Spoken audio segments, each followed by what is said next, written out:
Kwa hiyo somo la msalaba nikafikiri there is something, lakini wana kitu. Tumekuwa naandika hizo aya zako pastor. Aya 18 dakika 10. Kwa dakika 10 verses 18. Waislamu wangapi mmeelewa kwamba Yesu alisulubiwa? Wasted scriptures, wasted minutes. Sasa acha nikuonyeshe vile somo inaenda. Naweza toa aya 3 na watu waelewe. Aya moja tu pia na watu wakaelewa. Nilitarajia basi walipokuja haya maandiko ukiyatoa utakuwa unatuelekeza tuone kwa nini Waislamu tumekataa Yesu kusulubiwa na ni kweli alisulubiwa. Badala yake wao wamekuja kutulaumu, kutulalamikia, wanaosema Yesu hakusulubiwa shida yao ni tumbo. Kwani wewe una tumbo? Sikule hata wewe. Maandiko weka wazi wapi Yesu kasulubiwa. Kwa nini kasulubiwa? Ndio masomo, lakini tukirudi kwa hayo Mwenyezi Mungu anakataa. Ile 157 hata hii karatasi yako siifuati sana. Nitakuja tu kukurekebisha kwa aya 2-3 hapo ulitoa alafu kaweka ukasingizia uongo ukasema ni sisi ndio mwenye matatizo. Matatizo uko nao mwenyewe. Ile 157 Qur'an. Ile 157 Qur'an. Inasema a'udhu billahi minash shaitani rajim. Na kwa ajili ya kusema kwao sisi tumemuua Masihi Isa mwana wa Maryam mtume wa Mungu hali hawakumuua wala hawakumsulubu. Tulia msomaji. Hiyo ndio standi yetu sisi Waislamu. Hata wakati tumekupatia hapa dakika 10 tulikuwa kwanza tunangoja ukuje useme kama vile Qur'ani inavyosema. Kumaanisha kwanza umedhibitisha Qur'ani kuwa kweli. Sasa ili Qur'ani isiwe kweli ilifaa udhibitishie umma huu unaofahamu kwamba Yesu hakuuawa wala hakusulubiwa. Ilifaa utudhibitishie kwamba hapa ndipo alipouawa na hivi ndivyo alivyosulubiwa. Kweli au si kweli Waislamu? Badala yake umekuja umeingia kwa maandiko, sijui maneno ile ya msalaba kwa wanaopotea ni upumbavu. Sasa hizo na uhusiano gani na sisi kukataa Yesu hakusulubiwa? Wapi katika maandiko iwe ya Biblia iwe ya Qur'ani inayothibitisha Yesu kafa msalabani? Na sio kufa tu msalabani. Kwa hiyo mnaamini alikuwa msalabani kwa ajili ya dhambi zenu. Where is it written? Hata ile Yohana 3:16 nilitarajia utatoa, hujatoa. 3:16 Yohana, acha nao mniendee huko. Inasema, na hii mada ya msalaba the moment nakuja nao the moment nawapatia mafundisho mengine. Usifikirie naenda kama juzi na Pastor Isaac, no naenda kama wewe. 3:16 tunasema hivi. Kwa maana jinsi hii Mungu aliupenda ulimwengu hata akamtoa mwanao wa pekee ili kila mtu aaminiye asipotee bali awe na uzima wa milele. Ili andiko ndio wanatumia sana kutetea msalaba, na andiko lenyewe halina msalaba. Inasema kwa maana jinsi hii Mungu aliupenda sana ulimwengu hata akamtoa mwanawe wa pekee. Hii ni mafundisho ambayo si yetu, hii ni ya Biblia. Mtu ashangae mbona anasema Mungu alitoa mtoto. Hiyo ni mafundisho ya Biblia. Yoyote amwaminie asipotee bali awe na uzima wa milele. Lakini enda kanisa yoyote ukihubiriwa hivyo kuja nichape viboko. Unajua Mungu alitoa Yesu ili afe msalabani. Msalaba mnaongeza wenyewe. Kwa hiyo andiko pia hakuna. Haijawekwa. Wenyewe ndio mnaongeza msalaba. Hakuna mahali penye nasema Mungu alitoa Yesu afe msalabani kwa ajili ya dhambi zenu. Where do you get that scripture? Kwa maandiko ya Biblia hakuna. Na katika Qur'ani Mungu ashasema hawakumuua wala hawakumsulubu. Msomaji? Na maandiko kama namba za huduma namba hizi. Maandiko kibao. Na mengine alikuwa hajatoa bado. Kwa sababu neno la msalaba kwao wanaopotea ni upuzi. Bali kwetu sisi tunaokolewa na nguvu ya Mungu. Sasa mimi nauliza huyu bwana kaja katoa ile andiko. Neno la msalaba kwa hao wanaopotea ni upuzi. Lakini kwa nyinyi ni nguvu ya Mungu. Sasa ndio namsulubisha Yesu. Misalaba iko nyingi tu. Hata Red Cross ni msalaba na sio kanisa wala sio msikiti. Hata ambulance inakuwa na msalaba na sio kanisa sio msikiti. So wakati tunapoongea kuhusu msalaba au kusulubiwa kwa Yesu, we are not talking about just the cross. Tunaongea about the subject on the cross. Kama kuna mahali alisulubiwa, bring it. Sio kusema tu msalaba ni upuzi kwa wanaopotea. Msalaba ni upuzi tu kama haina maana yote. Hata sijuzi Yesu atoangalia alitoroka. Alienda akajificha kwa OCS.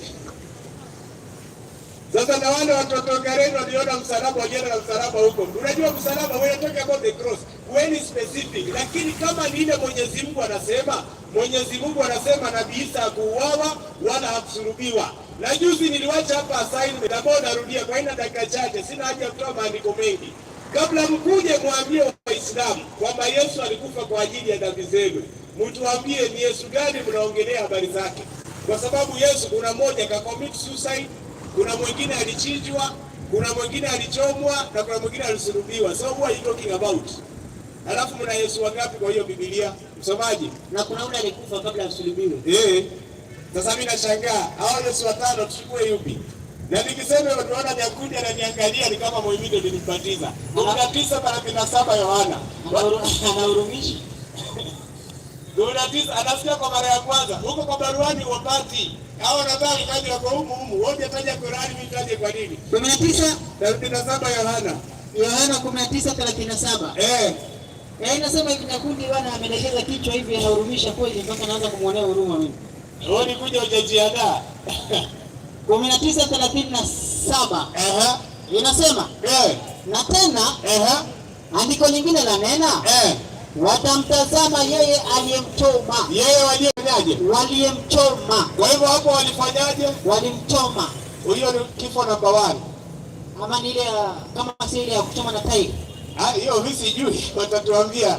Tunashangaa watu wanachomwa na tairi, kumbe wanajifunza kwa Biblia. Anyway, 13:18 kitabu cha Ufunuo. Unajua naenda kwa haraka.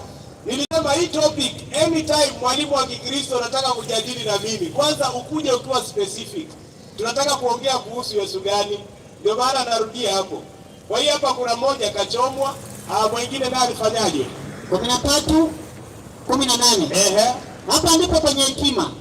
Yeye aliye na akili na hesabu. Nisomee 8.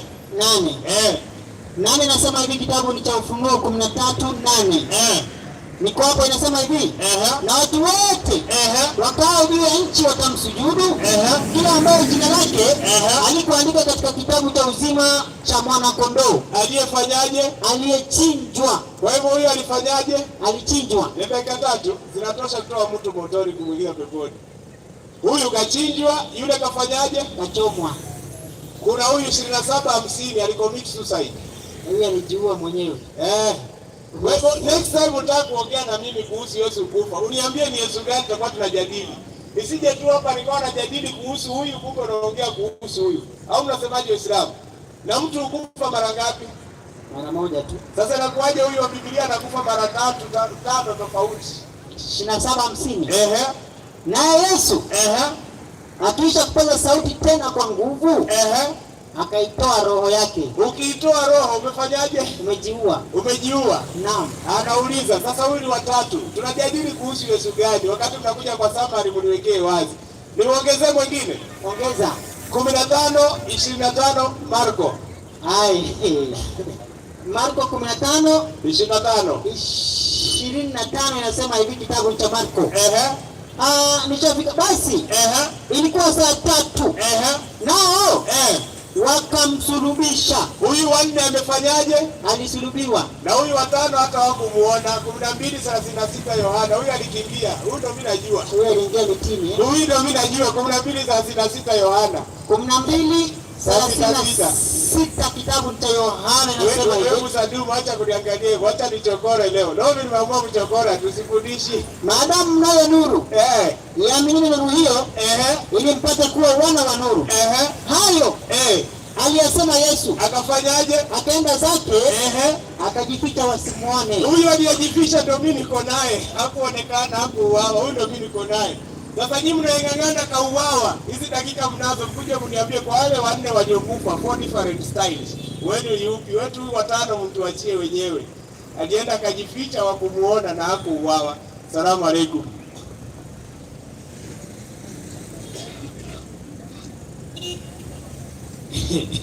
Shaka nilikuangalia sasa na kuangalia kwa ubaya, lakini sasa yani umewatolea ule ambaye alitoka mbuga kaenda kajificha asulubiwe. Sasa hawa watakuja kuthibitisha, kwa sababu wakati ni mdogo na maneno ni mengi, inabidi tufupishe muda na maswali nimepata taarifa maswali ni mengi sana huko nje.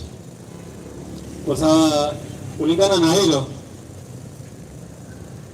ibada itakuwa dakika 7. Kwa sababu kulingana na muda na maswali ni mengi huko nje, ibada ni dakika 7. Haya, nitamkabidhi kipaza sauti mwalimu wa Kikristo. Wewe ndio dhibitishe. Wewe ni Yesu gani unasemekana? Mnadai nyinyi, mnamtetea Yesu yupi?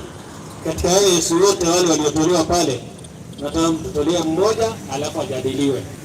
Haya, dakika zako 7. Haya. Kwanza kabisa nashukuru kwa nafasi. Jambo la pili, na mshangaa XP, mtu ambaye amefanya mdahalo muda mrefu na bado anashindwa kuelewa ni Yesu yupi ambaye tunazungumzia leo, aliyekufa msalabani. Na hiyo ndio shida yenu. Hata wakati wa Muhammad bado walikuwa wanasema wamemsulubisha, ndio Muhammad anasema hapana, sio nyinyi mlimuua, kwani ni nani ameua? Nisaidie Qur'ani 8 mstari wake wa 17. Soma hiyo. Unakubali kusomewa na Muislamu? Soma kabisa. Asante. Wewe mradi tu ufanye usawa. Asiwezi kidhulumu, usijali. Qur'ani ngapi? 8 mstari wa 17. 8:17 Qur'ani. Bwana Nyakundi tulia, wewe ni mwalimu lazima. Na usitumie dakika zangu vibaya. Haya. Soma basi. Kama charani. 8:17. 17 inasema, au billahi minash shaitani rajim. Twende. Hamkuwaua ninyi. Kumbe wale Wayahudi hawakumuua Yesu. Lakini Mwenyezi Mungu. Lakini ni nani? Mwenyezi Mungu. Kumbe mwenye anaua ni nani? Ni Mwenyezi Mungu kulingana na Qur'an. Ndio. Sasa akaja akasema ala Yesu yule aliyechomwa na yule aliyechinja yanataka kuelimishwa hiyo siku ya leo. Biblia ikisema ya kwamba yeye aliyechinjwa tangu kuweka misingi ya dunia, anamaanisha hivi. Nisaidie Yohana 1 mstari wa 29. Maana Yesu alikuwa ametabiriwa katika Agano la Kale na akafananishwa kama kondoo ambaye ilikuwa ikitolewa pale kafara kwenye hekalu. Hiyo ni historia kubwa, bado hujajua, bado nitoka Ukristo kama hujasoma hiyo. Ile ibada iliyokuwa ikifanywa kwa hekalu, hiyo sacrifice ilikuwa ina represent Kristo. Unaona Yesu alipokuja ibada hiyo haifanyike, maana kondoo aliyekusudiwa alichinjwa. Soma hiyo. Yohana 1:29. 1:29. Soma. Siku ya pili yake ameona Yesu anakuja kwake. Yohana akamwona Yesu anakuja kwake, akasema nini? Tazama mwana kondoo wa Mungu. Tazama nani? Mwana kondoo wa Mungu. Aichukuaye dhambi ya ulimwengu. Huyu ndiye aliyenena habari zake ya kwamba niwaja mtu nyuma yangu. Wachia hapo. Kwa hivyo ukisikia Yesu anaitwa mwana kondoo, si ati yeye ni kondoo naye aliye, hapana. Yeye anawakilisha kondoo aliyekuwa ikichinjwa pale. Ndio naona andiko linasema yeye aliyechinjwa tangu kuweka misingi ya dunia. Kitu ya pili akakuja akauliza, na huyu naye aliyechomwa ni nani? Kwani Yesu akiwa msalabani alichoma mkuki? Wewe ukisikia kuchomwa unafikiria ni kuchoma na pili na moto peke yake. Kuchoma ina maana mingi bwana. Ukirudi tena ndio nitakutolea hiyo andiko. Ukaja ukasema sasa ni Yesu gani? Nisaidie moja kitabu cha Mathayo. Mathayo 1:1. Maana Yesu yule aliyekufa ni mmoja mwenye tunajua kwa Biblia, aliyesulubiwa tena anayeitwa kondoo, anayefananishwa na kondoo. Kama uko na wengine wanaofananishwa na kondoo, kuja ututolee leo. Soma hiyo. Inasema 1:1. Soma. Kitabu cha ukoo wa Yesu Kristo, mwana wa Daudi. Basi huyo ndiye aliyesulubiwa. Huyo Yesu Kristo aliyezaliwa katika ukoo wa Uyahudi. Sasa nikuja kwa Qur'an. Wewe Qur'an unasemaje? Nisaidie Qur'an kubwa. Baruani 3:55. Haya, Qur'an 3:55 ya Baruani. Maana kwa Biblia peke yake hautaelewa, lazima nikufundishe na Qur'an. Soma hiyo. 55 anasema hivi. Pale Mwenyezi Mungu aliposema. Haya maneno yanazungumzwa Isa akiwa mdogo na hakuna Muislamu anapinga. Alipozaliwa akiwa mdogo ndio haya maneno yanasema. Alafu ewe Isa, pale Mwenyezi Mungu aliposema ewe Isa, mimi nitakufisha na nitakunyanyua kwangu. kwangu. Kitu ambacho kinatangulia pale ni nini? Kufisha, Kufisha, alafu kunyanyua. na saa hii Yesu ako wapi? Si tunaamini hapo mbinguni. Sasa Muislamu ukija kaka zako kule, utuambie hala alivunja hiyo ahadi ama kuliendaje? Maana ala anasema wewe lazima ukufe ndio kisha nikulete kwangu. Sasa tuambie, je, ala ametimiza hayo ama alivunja hiyo ahadi? Ndio maana tunasema Yesu alikufa. Msaidie 19 Yohana mstari wake wa 33. Yohana 19 aya yake ya 33. 19:33, kitabu ni cha Yohana Injili. Soma hiyo. Yohana Injili nasema 19:33. Aya, nimeshafika hapo 19:33. Soma. 33 basi. Lakini walipomjia Yesu na kuona ya kuwa ameshakufa. Kumbe walienda wakaona Yesu amefanya nini? Ameshakufa Amefanya nini? Amekufa. Ameshakufa. Alafu katika wengine ametoa hapa XP. Akasema Yesu alikimbia akaenda kujificha. Kwa hivyo hawakumpata. Yesu alikuwa akihubiri hekaluni, lakini mwenyewe anasema hivi. Nisaidie Luka 22 mstari wake wa 53. Kuna saa ilifika, kuna saa ambayo haikuwa imefika, ndio maana alikuwa anakimbia. Lakini saa ilipofika aliwaambia aje. Soma hiyo. Luka 22. 22 mstari wake wa 53. 53. Soma hiyo. Inasema, kila siku Yesu sasa walipomjia akawaambia, kila siku nilipokuwa pamoja nanyi hekaluni, hamkunionyesha mikono, hamkunyosha mikono yenu juu yangu, hamkuinyosha mikono, lakini hii ndio saa yenu. Yesu anasema hii ndio saa yenu. Hii ndio saa yenu. Teremka saa ya kufanya nini? Na mamlaka ya giza wakamkamata. Wakafanya nini? Wakamkamata. Kumbe kuna saa ilifika. Hiyo ingine ulitoa ilikuwa bado. Hiyo ni andiko, si roho yangu. Hiyo ni Biblia. Akaja akatoa tena Wakorintho wa kwanza 1:18. Akasema neno la msalaba ni upuuzi. Naye mwenyekiti wa kwanza akawa amesema, ni msalaba gani mnaozungumzia? Maana kuna msalaba ulibeba jana Yesu bandia na kuna msalaba ndani ya Biblia. Sasa nasema huo ni msalaba gani? Sasa soma hiyo andiko vizuri nikufundishe hapo. Soma 1:18 kitabu cha Wakorintho wa kwanza inasema hivi. Kwa sababu neno la msalaba kwao wanaopotea ni upuzi. Kwa hivyo sisi tunaamini neno la msalaba sio mbao. Wao ukitafuta mbao ya Yesu hiyo ni shauri yako. Hakuna mahali Yesu amesema mtafute msalaba mbao, bali anasema tuamini nguvu ambaye ndio yeye aliyekuwa pale msalabani. Kwa hiyo neno hilo la msalaba ambaye ndio Kristo, huyo ndio tunafaa tuamini, sio mbao.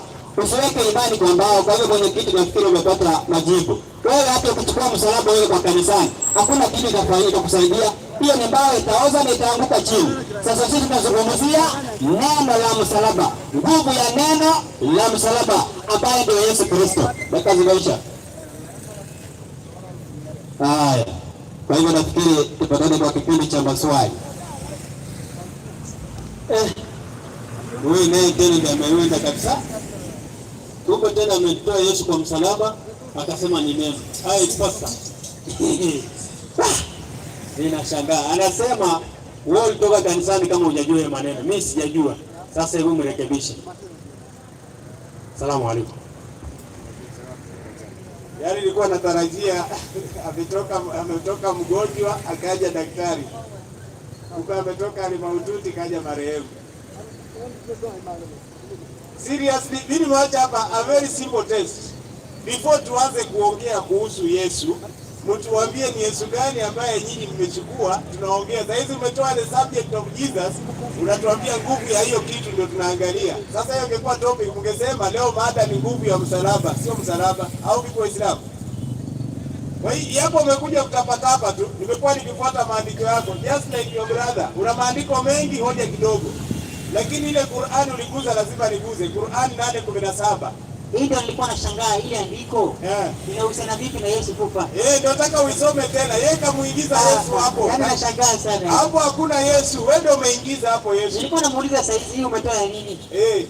Nasema nikasema katoka mgonjwa mahututi kaja marehemu. Sijui hata uko unatafuta nini. Inasema hivi 8:17. Hamkuwaua ninyi. Lakini Mwenyezi Mungu ndiye aliyewaua. Alafu akamweka hapo Yesu. Akasema sasa Yesu Mwenyezi Mungu ndiye alimuua. Sasa msomaji, unajua kwa nini nimeirudia? Mimi nataka niende na kauli yake. Ndio. Wapi andiko utanipatia kwa maswali ili usiwe muongo umedanganya hapa mchana. Wapi andiko katika Biblia Yesu Mungu amemuua Yesu? Leo hakuna Mkristo anaenda kanisani kwa hii Mungu aliua Yesu. Na mimi najua Yesu ndio Mungu, tena anauawa na Mungu mwingine. Yaani andiko naitoa hata ikusaidii, kwanza inavuruga kabisa. Mnavyoamini kanisani ni kwamba wakuu wa Mafarisayo wakishirikiana na Pilato walimuua Yesu. Wewe unatolea andiko alafu unasema Mungu alimuua Yesu. Unapinga mpaka Ukristo wako. Is it because unajadili na Waislamu au hivi ndio unaamini kila siku? Hiyo Ukristo bado hujaingia. Hakuna Mkristo anasema Mungu aliua Yesu. Huyu ndio Mkristo wa kwanza. Huyu ni mgeni huyu. Au ni mgeni kwa Ukristo?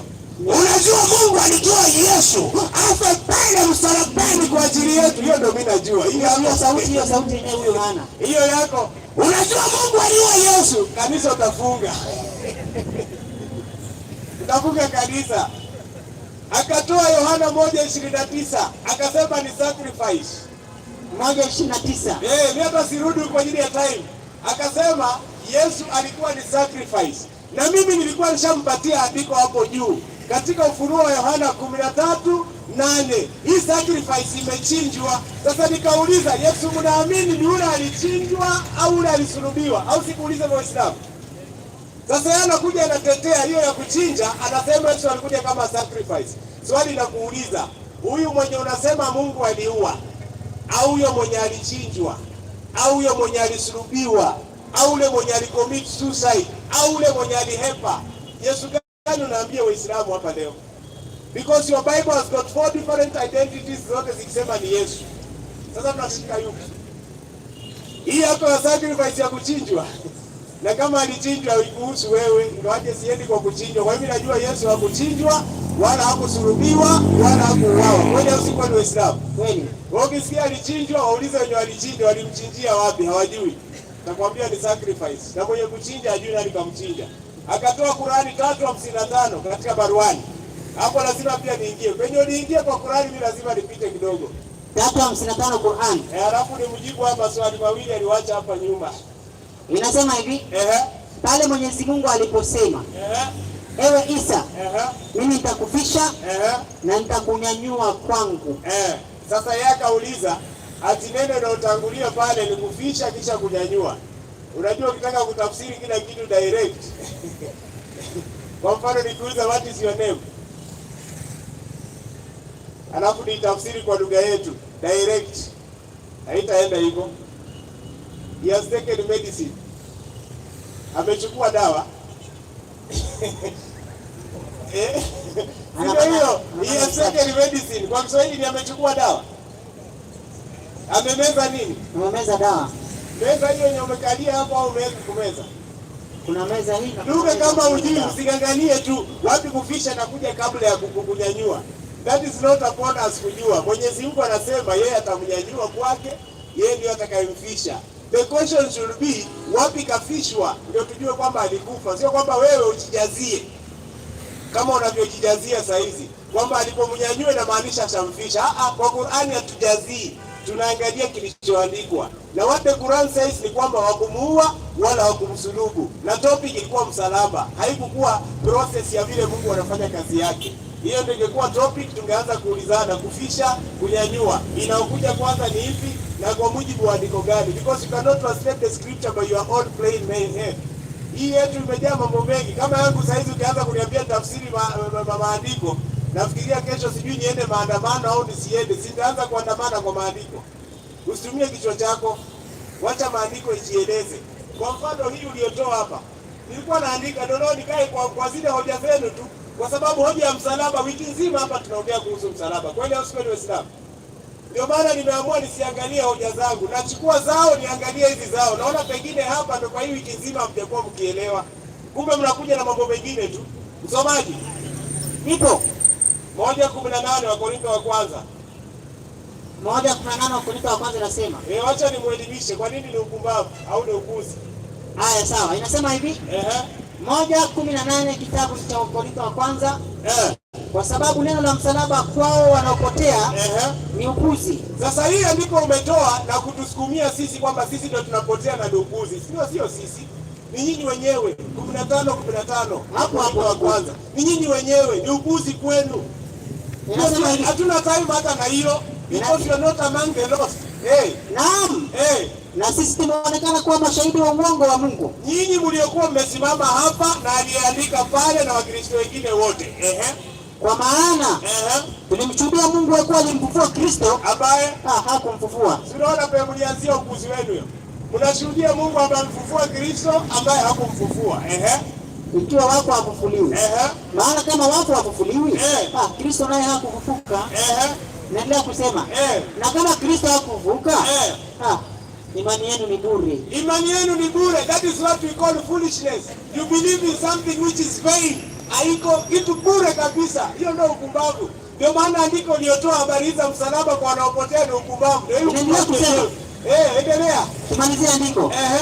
Mngalimo katika dhambi zenu. Mngalimo katika dhambi zenu. Na hapo. Wao nao. Walionana katika Kristo. Wamefanyaje? Kama hao wawili hao. Wamepotea. Sasa hiyo andiko litoa nasema waliopotea. Na nyinyi ndio mmelala katika Kristo. Wamepotea bwana. Na muona mwenyekiti amefika. Nafikiri upande ya debate, mimi hata sioni leo kama kulikuwa na mada hapa. Wamekuja tu kutuonyesha hapo namba nyingi kama gari, namba za magari. Yaani maandika over 50 scriptures, lakini sipata hata moja nasema Yesu alisulubiwa. Asalamu alaykum.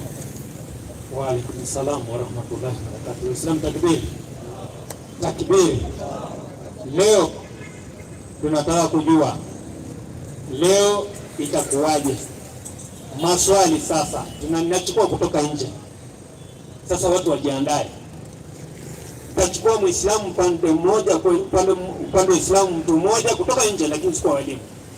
Alafu upande wa Kristo kutoka nje, lakini sio walimu. Muislamu atapouliza swali kutoka nje itajibiwa na mwalimu wa Kikristo, mada msalaba. Na kutoka nje Mkristo atauliza swali itajibiwa na mwalimu wa Kiislamu. Tupo pamoja? Tupo pamoja? Muislamu gani yako tayari kuuliza swali kwa mada? Nichukue kugokoga sio? Lakini kwa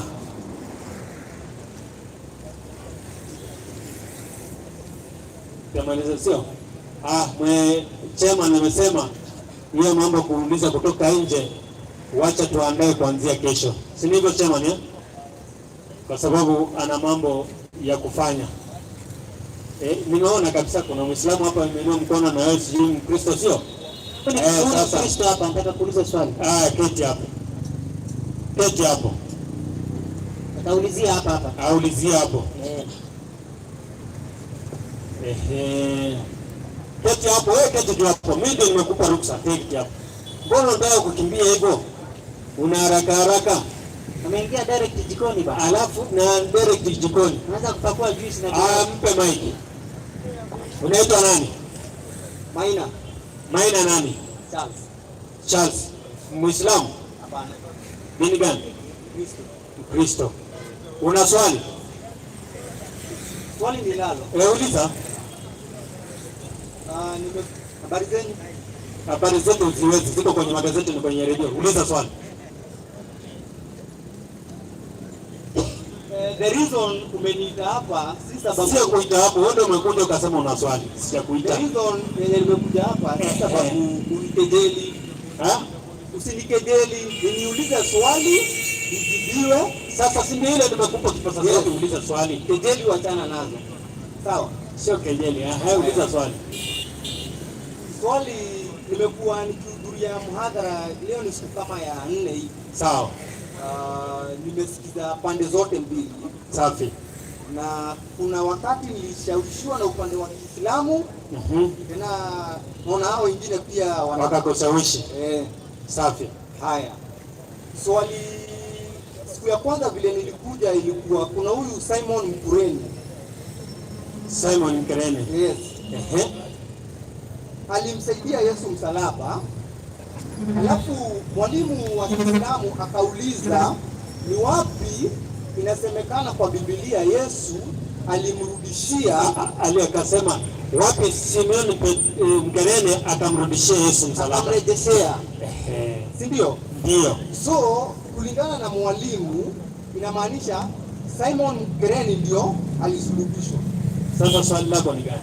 Hilo ndio swali langu. Kama Simon Mgerene ndio alisulubishwa kwa niaba ya Yesu. Sio Yesu, kwa niaba ya Yesu. Kwa hivyo unataka kujua kati ya Yesu na Simon Mgerene nani alisulubishwa? Yes. Aha. Haya. Mpe mic. Wacha nimalize maswali alafu ajibu yote kwa pamoja. Hapana, mpe kwanza. Swali moja moja. Ukiuliza yote mara moja nitapotea. It's faster.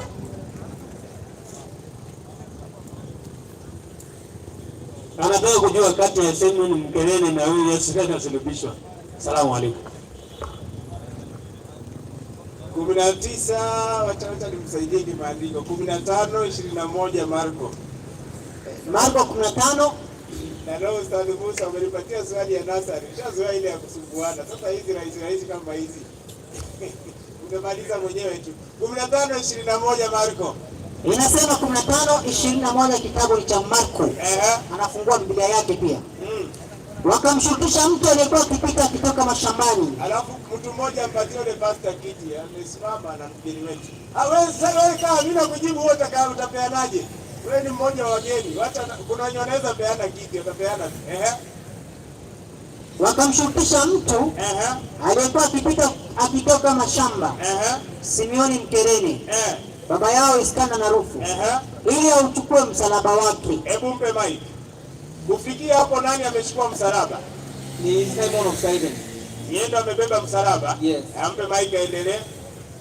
Simon of Cyrene. Inaendelea kusema hivi.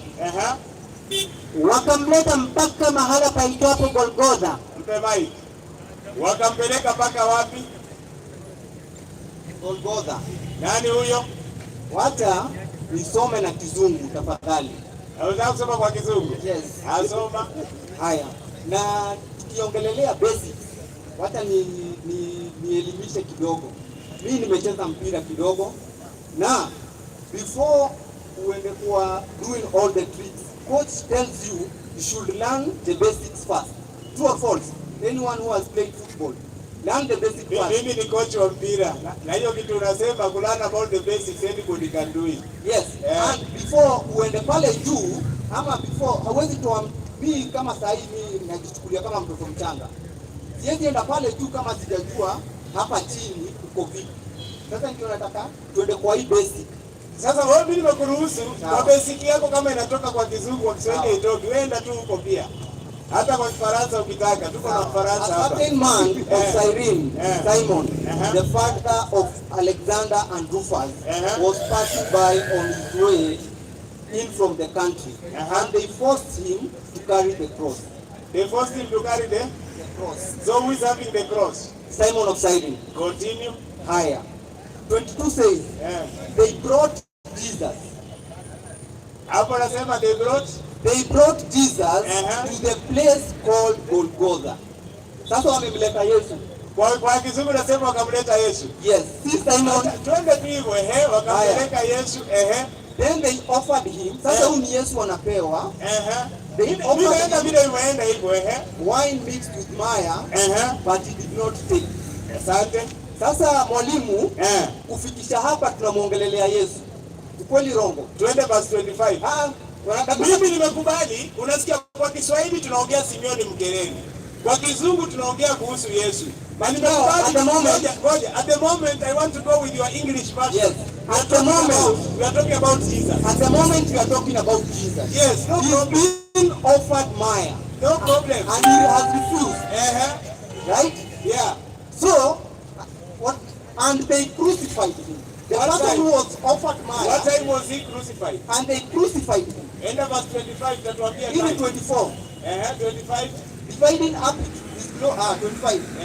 It was 9 in the morning. It was 9 in the morning when they crucified him. Asante. Yes.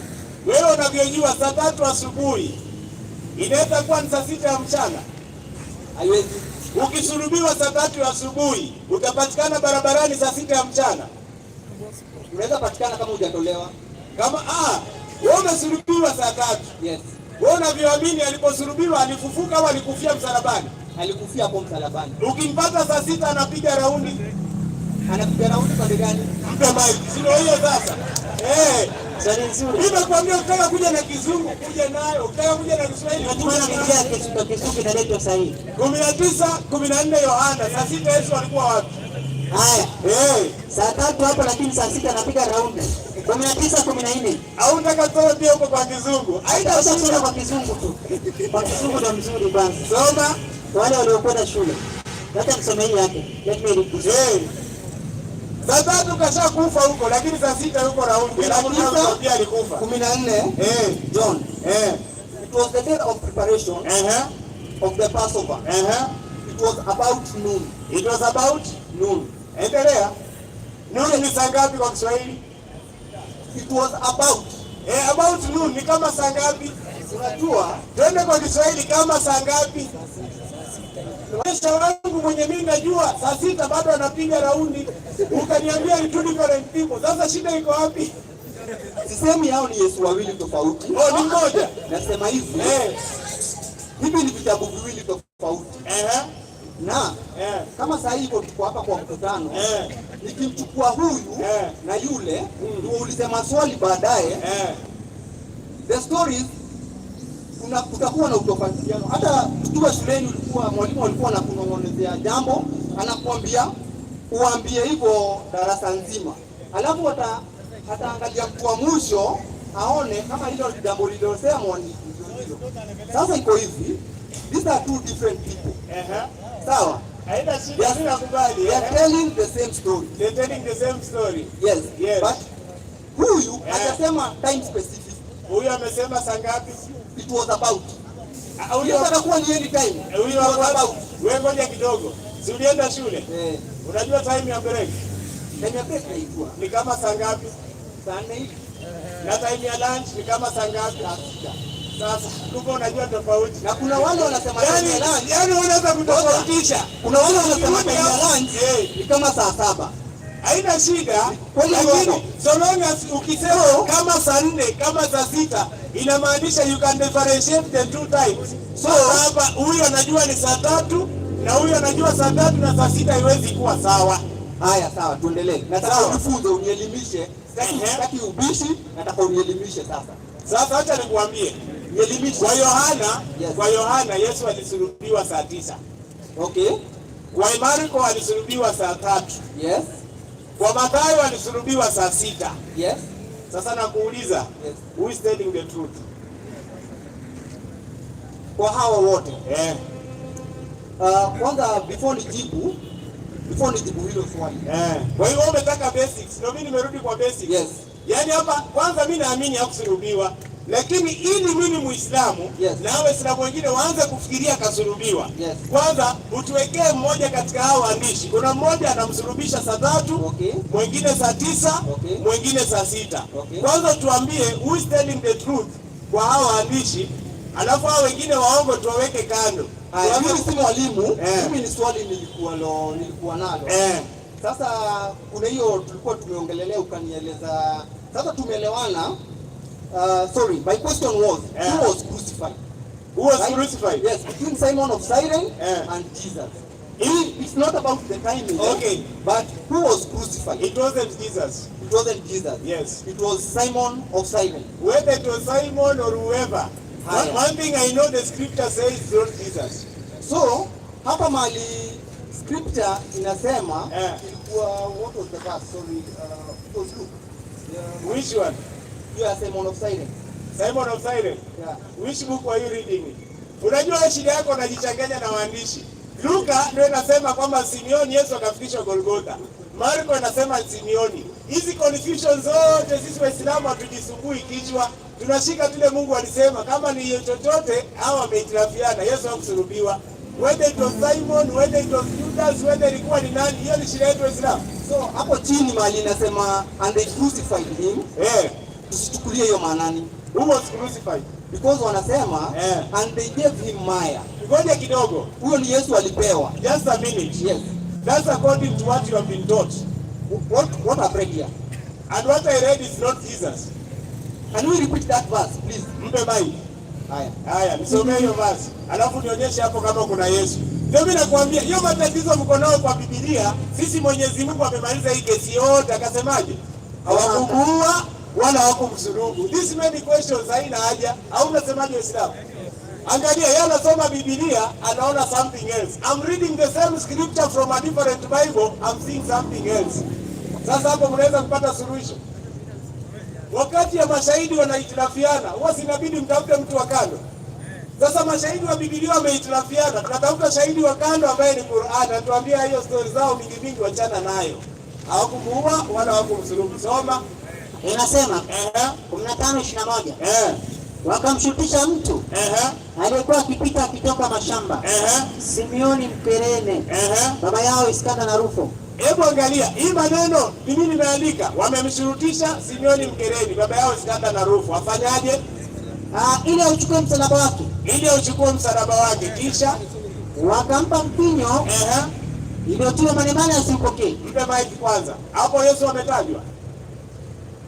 Hapo hiyo ni Biblia ya Kiswahili. Ndio soma ya Kizungu. Ngoja kidogo. Ndio soma ya Kizungu. Ngoja kidogo ndugu yangu. Ndio soma ya Kizungu. Ngoja kidogo sababu mimi kwa Kiswahili sikielewi sana. Ngoja kidogo. Wacha nisome Kizungu. Nielewe kwanza. Haya. Nielewe. Haya, wacha kama mtu anasoma tu Kiswahili. Unanielewa? Yes. Kama mtu anasoma tu Kiswahili. Yes. Atasema nani yuko na msalaba?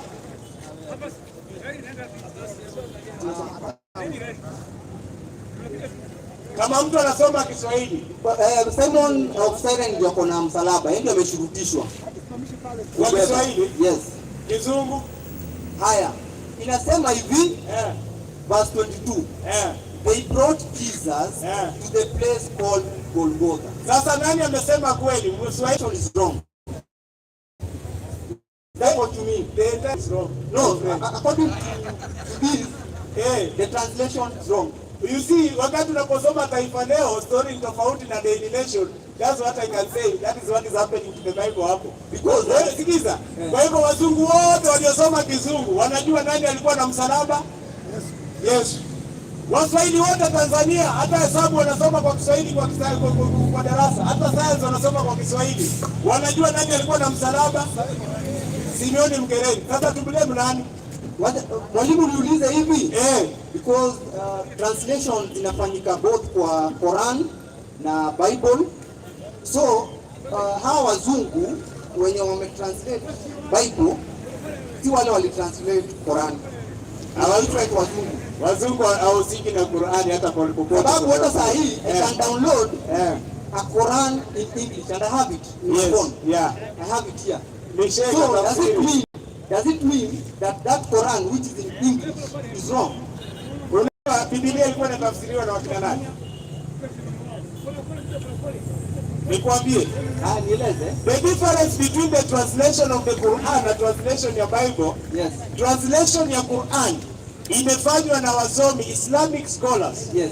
Na wanatafsiri kulingana na kile walichokisoma. Yes. Umenielewa? True. Tafsiri ya Biblia imefanywa na watu ambao ni maprofesa wa linguistics. Hao ni maprofesa wa lugha. Whether they translate what is right or wrong, it's not a problem to them kwa sababu hata walioandika ni wenzao tu. For example, the King James version of the Bible imetafsiriwa na watu waliokuwa wamepewa authority na Mfalme James, ambaye hiyo familia ndio wanatokea wakina Queen Elizabeth, hiyo monarchy. Na walitafsiri, ukiangalia tafsiri yenyewe ina favor Uingereza than any other place. New American Standard Version ilisimamiwa na George Washington kutafsiriwa kafiri, tena ameona kwa sababu Waingereza wanapata wafuasi wengi kwa sababu tafsiri ya kwanza ya Kiingereza ilikuwa ni ya Uingereza, wakaamua kuleta American Standard Revised Version ambayo ikatoa Uingereza ndani ya Biblia, ikaleta uzungu ndani ya Biblia. Mwalimu, kuna neno umetumia hapo, I would like to go back to it. When we say linguistic, nikisoma inamaanisha linguistics means language. Right? Yes. So if you don't know the language, you cannot be able to translate. Whichever case, either way you are a pagan or you are not. So knowing the language does not. Okay, listen. Hawa kama sijui Kiswahili, siwezi weza kutranslate from English to Swahili. True or false? Hebu na True or false? True. Waislamu wa Kristo, true or false? Ni kweli. Ukweli eh? Haya. So umesema hao wenye walitranslate Hebu tupate kiti pale. they were different. I don't know. Kurudi hapo. Waliotafsiri Qur'ani. Yes. These are Islamic scholars. True. Then are renowned Islamic scholars Who are also linguistics. wanajua The lugha wanaotafsiri. Basic of everything is knowing the language, whether you are a scholar or not. No. If you don't know the language, you can't translate The from basic- something you don't know. You have to know the language first. The basic. Whether you are a scholar, wacha nimalize. Hebu nisikize. Unaweza Sasa kuwa mimi- scholar. Hebu nisikize kwanza basi. Haya, sawa. Hizi ni vitabu ambazo tunajua Waislamu wanasema Qur'ani kitabu kitakatifu. Yes. Wakristo mnasema Biblia ni kitabu kitakatifu. True. So we are not just talking about any kind of translation. True. The difference between the two books, Yes. not any Arab person knowing Arabic and Swahili can translate the Quran. But anybody knowing English na hiyo lugha nyingine anaweza tafsiri Biblia. How different is it? Yeah? Sababu kama sasa hivi Eh. mimi sijui mambo ya Quran hata kidogo. Eh. Eh? Eh. Unless what I've heard hapa ni kama nimekaa hapo. Eh. Lakini Eh. nikienda shule Eh. nisome Kiarabu, Eh. I do the basic. The basic. I learn the language. I can be able to translate for myself. What does translation means? Hata saa hii nikisoma ile kuelewa, it means I'm translating. I'm translating. Okay, sikiza ndugu yangu. Unajua argument yenye unaleta saa hizi. Unajua umeingia umesema hili translatiwa na scholars Sikiza ndio nakwambia. The scholars have to be linguistics first. Sikiza. Kwani utakuwa linguistic bila kuwa scholar? Sorry? Si lazima usome ndio ujue lugha. You can be a linguistic without being a scholar. Hakuna Kienda pale Mombasa utawakuta kuna watu pale beach boys. They have never gone to school. Lakini anaongea Kitaliano anamaliza. Asante. Anaongea Kitaliano na ukimpa kitabu ya Kitaliano atasoma. Let me finish. Mpe mic. Let me finish. Mpe mic kidogo. Let me finish. Mpe mic kidogo. Let me finish. Mpe mic tu kidogo tamaliza. Tunarudi kwa msalaba. Mambo ya watu waliosoma wakafanyaje hiyo kuweka kando. Hiyo naweza niuliza kando. Kwa sababu hata mimi nimesoma na sio linguistic. Na hiyo sio muhimu. Kitu yenye iko Biblia ya Kizungu imetafsiriwa tofauti, that's how we reach there. Ya Kiswahili imetafsiriwa tofauti. Nilikuuliza one simple question. Kwa hivyo Mtanzania ambaye hajawahi kusoma Kizungu akijua ni Simeoni Mkereni amesulubiwa atakuwa amekosea. Mpe mic. Mwalimu, wacha arudie hiyo verse. Tafadhali please. Kwa lugha gani? Kwa Kiswahili tafadhali. Kwa Kiswahili? Yes. Haya kwa Kiswahili.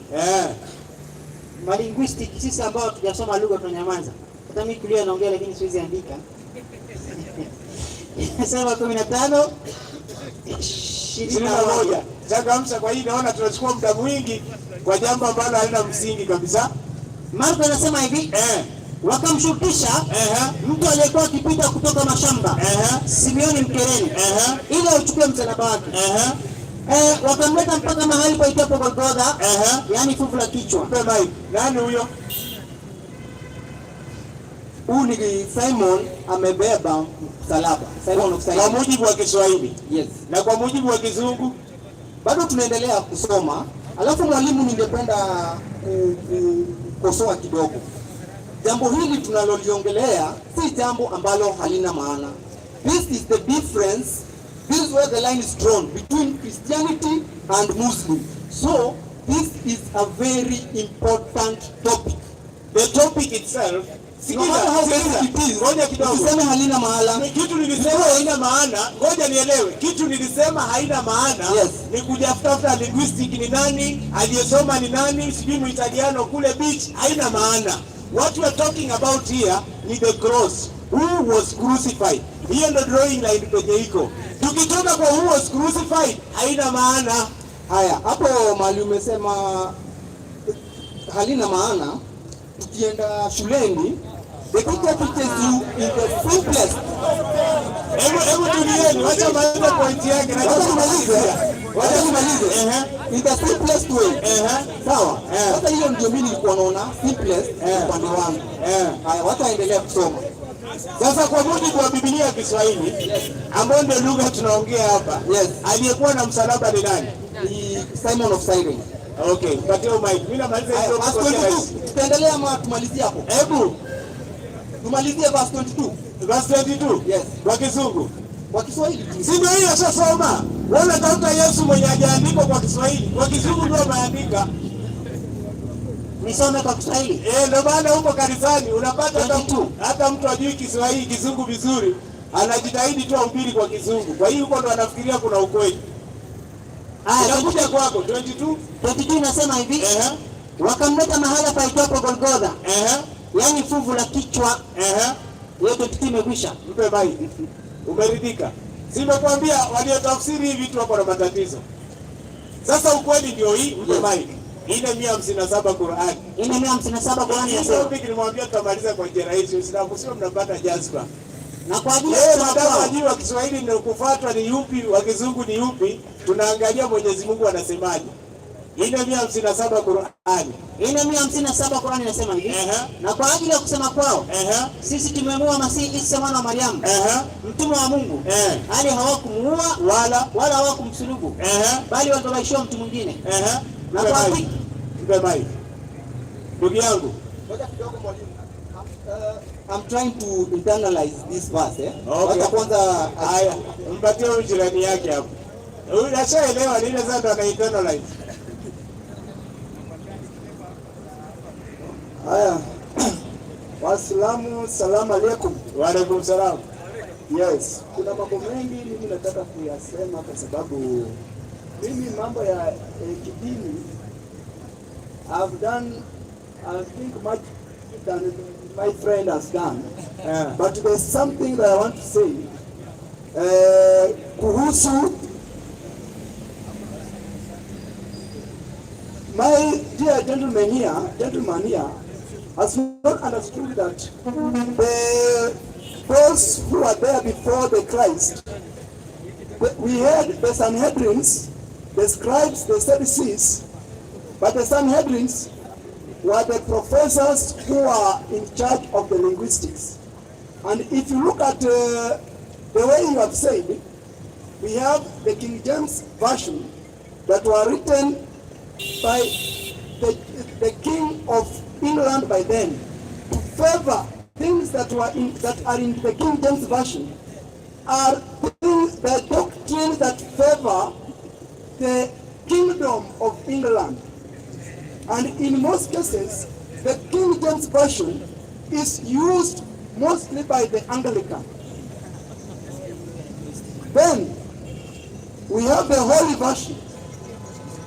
The Holy Version, these are the sprinters, the sprinter churches, the people who wrote the Holy Bible. They are the sprinter, again, who came from Anglican. Then you go to US, United States of America. Wakaja na Good News Bible. So what is there in a nutshell is that in the Bible itself there's a lot of contradiction. Thank you. Number two.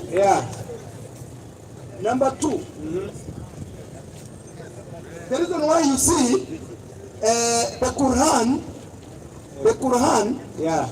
the verse, most of the Quran, it is just still the same message that was given. You find that these people that are involved in the writing of Quran, it is just that Arabic language that the Quran was developed in. It is still that language that the Quran is written in. Original. But if you come to the Bible, you find like the US, because they were separating from the England, they just bring in what favor the US, and they remove because their colonizers were the England. You will find that the Good News Bible. Okay, my brother, I'm not cutting you short. I'm coming back to you just right now. But I think you have helped me pass the message that the Bible, anybody can write anything and call it the Bible. That is actually the message I was trying to pass across to my brother here. And I think you have helped me pass the message across. Before I come back to you, I just want to pass a greeting to two people here, then I'm coming back to you so that you can continue elaborating on these weaknesses of the Bible and the problems it brings people. Kwa mfano saa hizi huyu akisoma ya Kizungu anaona yuko sawa, nikimrudisha kwa Kiswahili anaona amepotea. Ndugu yetu ameweka hiyo kitu wazi. Biblia inatafsiriwa kulingana na njaa ya mwenye kutafsiri. Wacha nifupishe hiyo story mrefu. Waamerikani walitafsiri wakiona Waingereza wako na advantage, wajua wao ndio walitafsiri. Wale wanaitwa Protestants nao wakatafsiri yao wakiona Waamerika na Waingereza wao wanapata faida zaidi kuliko wao. Na ndio maana Jomo Kenyatta alisema wazungu walipokuja na Biblia wakatuambia tufunge macho tuombe. Walipofungua macho wakapata wamebaki na Biblia na mashamba imeenda. Pate umaiki. Haya. Habari ya ndugu yako? Salama ndugu. Narudi kwako, najua mko wengi, nataka niwasalamie. Unajua hapa mtu asione amekalishwa, tunapigana na mengi ya kusema. Ndugu yetu tumempatia nafasi kidogo na amesaidia kunifikishia ujumbe, hata amefikisha vizuri kuniliko. Au mnasemaje Uislamu? Mungu akubariki mpaka ushinde. Sema amini. Habari ya ndugu yangu? Salama ndugu. Amani ya Mwenyezi Mungu iwe nawe.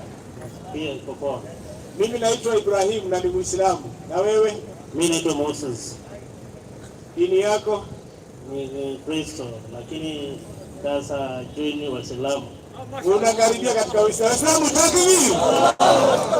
Alafu mada ya msalaba ni tamu. Kila siku tukiongea msalaba mtu anasilimu. Waislamu takbir. Kwa hivyo uko tayari kuwa Muislamu? Nitakuwa tayari, ingawa kumuza hiyo Qur'ani inakuwa ngumu kwangu, ningejoin kitambo. Sasa ukiingia siku zote, hata ukiona pale wameandika islihai, ukisoma tu sign board ni islihai, lakini ili usome yenye wanasoma huko ndani si lazima uingie. Ndio. Kwa hivyo leo uko tayari kusilimu? Yeah. Kuna mtu amekulazimisha? Hapo. Ni wewe mwenyewe umeamua? Mimi mwenyewe ndio. Waislamu wangapi kukaribisha katika Uislamu? Kwa hivyo ndugu yetu, kwa sasa hivi utarudia ni maneno tu, kwa maneno utarudia. Tutaanza na lugha ya Kiarabu kisha tutafsiri kwa Kiswahili.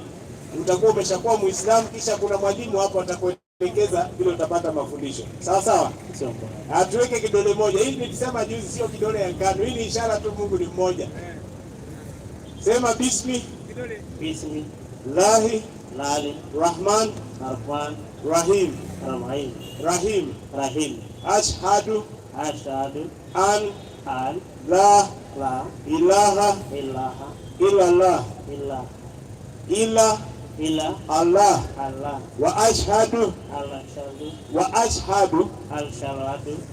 Anna Muhammad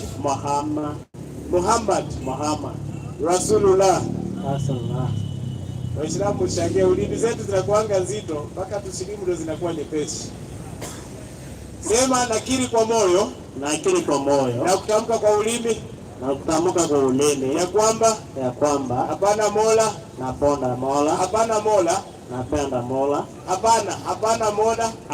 mola apasaye kuabudiwa kwa haki isipokuwa Mungu ni mmoja tu.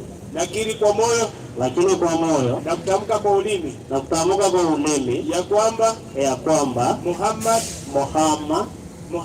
Muhammad ni mtume wa Mwenyezi Mungu, si Mungu wala si mtoto wa Mungu, na Yesu mwana wa Mariamu si Mungu wala si mtoto wa Mungu. Kwa maneno hao machache, ndugu yangu, ushakuwa Muislamu. Sijui ungependelea jina gani katika Uislamu? Kuna majina mengi katika Uislamu. Kwa mfano ulisema unaitwa nani? Hapa Muhammad, ingawa naitwa Moses. Ungetaka kuitwa Muhammad? Yes. Kwa Kiswahili ni Musa, lakini amependelea Muhammad. Yeye ndo aliyependelea. Alivyopendelea kusilimu ndivyo apendelea jina nani? Muhammad. Kwa hivyo karibu sana Muhammad katika Uislamu. Asante. Alafu mwalimu wetu yuko wapi? Ongea na Muhammad umuelekeze. Yohana 3:16 inasema maana jinsi hii Mungu aliupenda ulimwengu hata akamtoa mwanao wa pekee.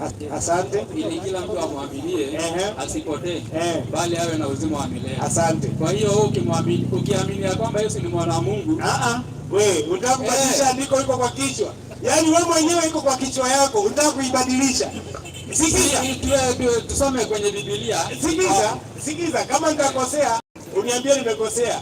Kwa maana jinsi Mungu alipenda ulimwengu hata akamtoa mwanae wa pekee ili kila amwaminie asipotee bali awe na uzima wa milele. Sawa? Kwa hivyo ukimwamini mwa Yesu ni mwana wa Mungu. Hiyo bwana unaongeza kitu hapo. Imesema tu ili yeyote atakayemwamini apate nini? Uzima wa milele. Unaamini Yesu? Na muamini 100%. 17:3 Yohana. 17:3 Yohana. Inasema hivi, nitarudi niambie bado na digest. Alikuwa na download. 17:3. Ni kama imefika 100%. 17:3 inasema na uzima wa milele ndio huu. Na uzima wa milele ndio huu. Wakujue wewe Mungu wa pekee wa kweli na Yesu Kristo uliyemtuma. Mpe mic. Yesu anasema uzima wa milele ni kujua nani?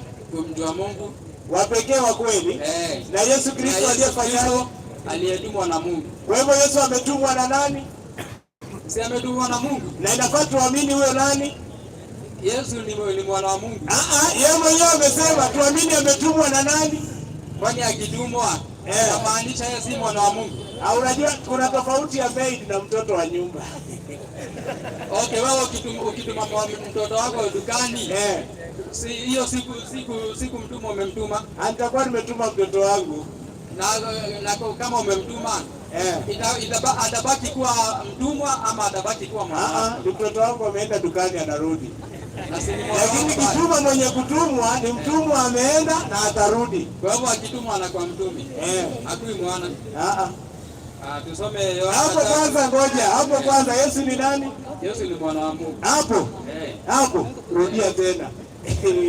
Ile Yohana 3:16 haina jina. Yohana 3:16 imesema Mungu alipenda sana ulimwengu akatoa mwanae wa pekee ili yote amwaminie asipotee bali awe na uzima wa milele. Who is that? Kuna jina imetajwa? Kuna jina Yesu hapo. Sasa mimi nikupeleka kwa Yesu mwenyewe. Anasema uzima wa milele ni Mungu mmoja wa pekee na Yesu ametumwa na nani? Na Mungu. Unataka kupinga kisha unasema unaamini Yesu. Mpe mic. Tusome hapo Yohana 3:36. 3:36 Yohana. Sasa tunasoma kama tushakubaliana huku au ndio tunasoma tu? Kwa hii maandiko ni kutoa tu. Maandiko mengi sana hapo. Haya, soma. Naona kama muda umefika, watu wa kufuturu wanafaa kuangaliwa. Hebu soma. 3:36 inasema hivi. Naye avunaye hupokea mshahara. Au somi hapo. 3:36 Yohana isemi hivyo. 3:36 kidogo hii imengooka. Hiyo andiko naijua kwa kichwa. Anasema tusome ya Kizungu. Kwa sawa linguistic, unajua kuna watu wa linguistic hapa leo. Leo ni watu wa linguistic. 3:36 inasema hivi. Whoever believes in the Son has eternal life. But whoever rejects the Son will not see life. Who is the Son? The Son is Matthew 3:16. Utamaliza Biblia tu bure hapa. Tunataka tujue Son ni nani? Tunataka tujue mwana ni nani? Yaani mnafikiri hiyo tusomea Mathayo 3:16. Mpe mic. Mnafikiri huyo mtoto angekuwepo ningewacha upasta. Serious. Unajua mimi washangaa ndugu zangu ambao mmengangania huko. Hii maandiko mnajaribu kunitolea. Mnafikiri ingekuwepo ningewacha Ukristo. Waislamu, hebu tulizane. Kweli Ukristo ingekuwa dini ya haki, au mngekuwa? Toka alfajiri hujakula kitu na Ukristo dini ya haki kweli. Na jamaa anakula.